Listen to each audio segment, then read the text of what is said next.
My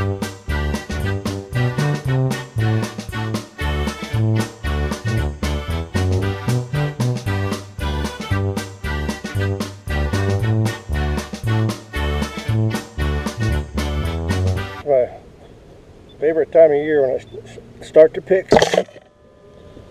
My second favorite is making the wine, and my third is tasting the wine. This is the grape arbor. These big vines are the old ones. These are ones we just planted last year. Those are Cabernet Sauvignons we just put in. These little grapes are Cabernet Francs. Now these are the original grapes that were planted here back by the monks back in the 1700s. When they produced all the wine here for the Santa Fe Railroad, it's the grape that did it. Every vineyard you find in town will have so many Cabernet Francs. They're almost indestructible. Then this is the father of the Cabernet Sauvignons. They were bred to another grape, and Cabernet Sauvignons. And over here,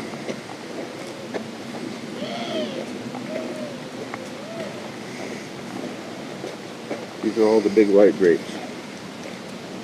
Now we're not sure what they are, but they make good wine. Well, some of these have been here since the original was planted in 1780. He brought his grapes from England, and all the ones here now are shoots that were started off with the originals probably. And if you look at some of these old trunks, they're probably 100 years old themselves. Anyway, we came here in '68, and I cut all the vines down like you're supposed to because they were 30 feet up in the trees. And then the next year they made, well, probably about 10, 12 bushel of grapes. I had a lot more then because the grape arbor actually ran over to that building. But most of them were either dead or dying. The people that lived here before just didn't take care of them. Didn't bother to water them. Didn't use them. And I had no idea when I started how many grapes there really were. But these little guys, I've taken starters off of them and made more grapes. I think they're the best ones for wine that I have. But the name of the game anymore, if you go to the store and look at wines, you'll see that word blend on the bottom, which means they've taken different grapes and blended them because they actually get a better wine. I mix them as I'm making the wine. I put all the red grapes in the pot at one time and let them make whatever they're going to make. So I can never make the same wine twice. Because one year the Cabernet Francs will dominate, the next year the Merlots will dominate, and it depends on the weather. Now we've had too much rain in the last week. It probably hurt the sugar. I'll find out when I get them in the pot and test the sugar. To get maximum sugar, you want August to be totally dry. Whatever ones get ready, I pick. So they're all different. The trick is let them stay on the vine right up to the point to where they're going to spoil. But not actually spoil.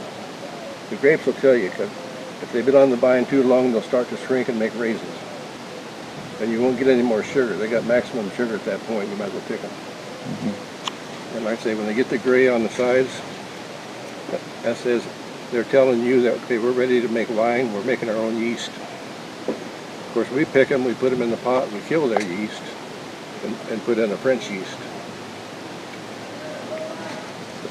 Because the local yeast have problems.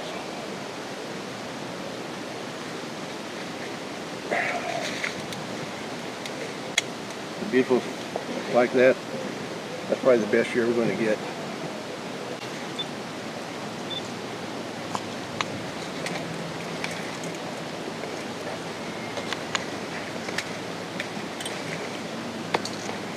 Some of them grow right into the wires and you got to cut them out. There's a beautiful bunch of grapes. If they're 90% ready, I'll go ahead and pick them.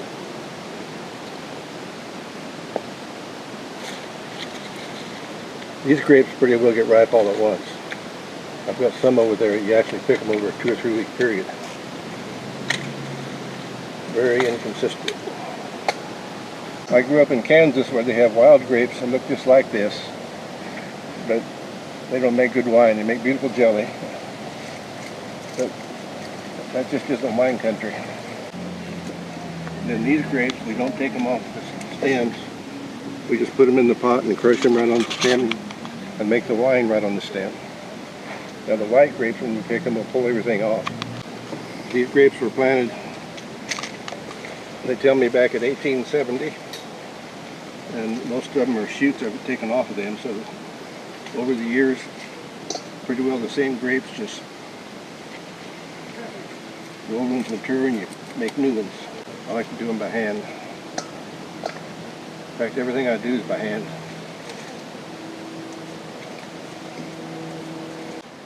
But if you really want to make wine, the Mexico Wine Association has some very good classes. Now there's some good grapes. Learning the different ones that are made in New Mexico. Now they don't always tell you their secrets, but most of them are very friendly. They'll take you through the vineyard, show you the wine, tell you what theirs are made of, and on the bottle they'll pretty well print what grapes went into the mix, but they don't tell you what percentage. So they may be 20% Merlot, 20% Cab, 20% Franc. And I say it's hard to do every year. That's what changes my wine. Because like this year, these grapes are very abundant. These grapes actually froze this year almost the 1st of April. They were already setting on grapes. And I have 2 or 3 vines that have no grapes on them because they froze. Now these are the early white grapes. They're seedless, but I go ahead and put them in my wine. But I mix them with enough of the others that they still come out all right. So I have 2 bushes of these. And then at the far end over there, I have a grape that it doesn't get ripe till October, and then turns brown. And that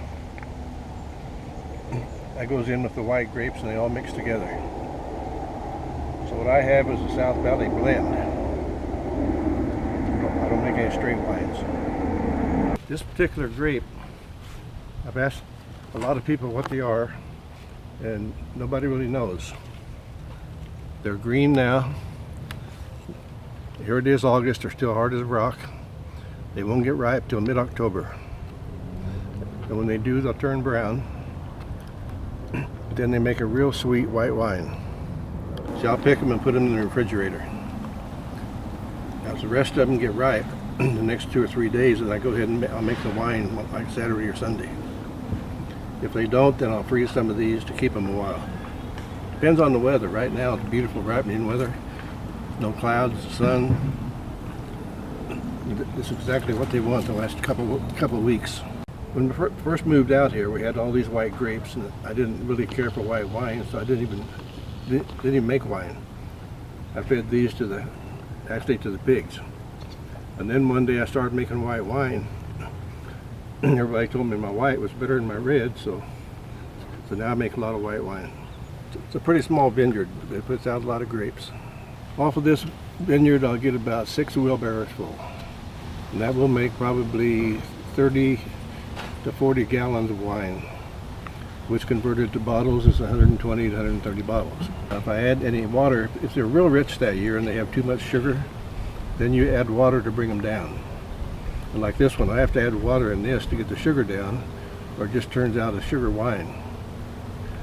You control the sugar by how much sugar the grapes have and how much regular sugar you want to add to bring it up to the level it has to be.